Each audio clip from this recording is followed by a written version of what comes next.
उत्तर प्रदेश में कांग्रेस और समाजवादी पार्टी के बीच सीट शेयरिंग पर डील भले फाइनल हो गई हो, लेकिन विपक्षी खेमे में उम्मीदवार और भी हैं। हर पार्टी अपनी जोर आजमाइश कर अपने लिए अधिक से अधिक सीटें हासिल करना चाहती है। मुस्लिम वोट बैंक के बिखराव को रोकने के लिए पिछले दिनों अखिलेश यादव ओवैसी की पार्टी AIMIM को गठबंधन में शामिल करने का इशारा कर चुके हैं। कहा तो ये भी गया कि विपक्षी उम्मीदवारों को सपा अपने कोटे से सीटें देंगी।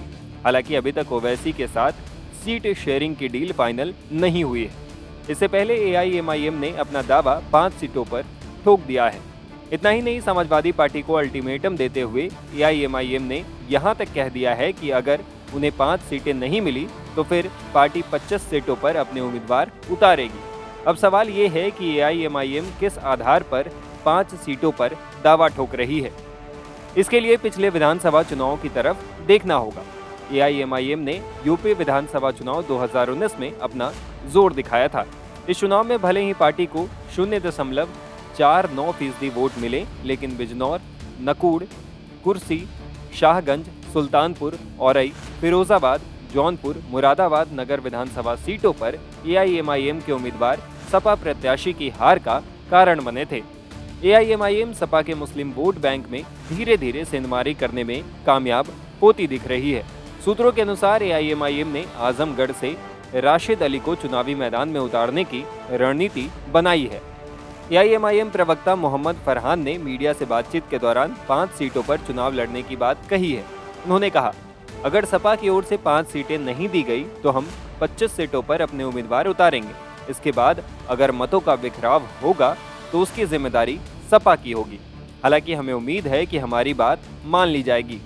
गठबंधन के तहत सीटें मिलने पर नगीना से दलित नेता पवन अंबेडकर और आजमगढ़ सीट से पार्टी के प्रदेश अध्यक्ष शौकत अली चुनाव लड़ेंगे।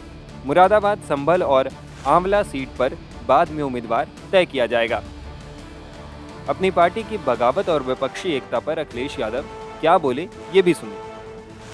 आने वाले को कोई नहीं रोक सकता, और आपको तो ये सवाल मुझसे नहीं पूछना चाहिए, ये सवाल भारतीय जनता पार्टी से पूछना चाहिए, जो मर्यादा पुरुषोत्तम राम से क्या सीख रहे हैं।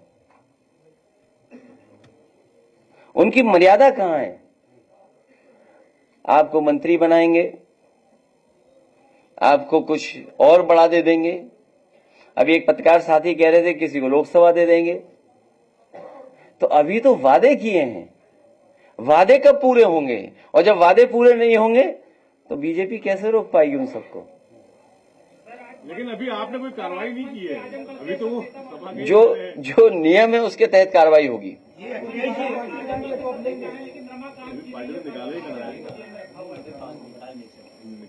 उनके सामने जानबूझ करके भारतीय जनता पार्टी ने संकट पैदा किया है। क्या कुछ की वापसी की उम्मीद है? क्योंकि अभी आपने कोई कार्रवाई की नहीं है। आप भी यहीं रहते हो, हम भी यहीं रहते हैं। और सुभाषपा के 2 लोग इधर आ गए, क्या पार्टी ज्वाइन करेंगे? नहीं, सवाल ये नहीं है। सवाल आप लोग पत्रकार साथियों, क्या पैकेज, जैसा दाना वैसा गाना। अरे भाई, आपको ये पूछना चाहिए और अंतरात्मा से आपको ये बताना चाहिए कि क्या पैकेज मिला तो समाजवादी पार्टी को छोड़ के चले गए। तो पैकेज बता ही नहीं पा रहे हैं। कोई अभी पैकेज बता रहा था कि लोकसभा रायबरेली मिलेगी। तो अभी नहीं, अभी जब चुनाव हो जाएगा उस समय पता लगेगा कि किसको पैकेज मिला है कि कोई खाली हाथ लौटा है। वहीं अखिलेश यादव एक तरफ तो अपने ही विधायकों की बगावत से जूझ रहे हैं, तो दूसरी तरफ AIMIM के अल्टीमेटम ने उनकी परेशानी बढ़ा दी होगी। टाइम्स नाउ भारत डिजिटल की रिपोर्ट।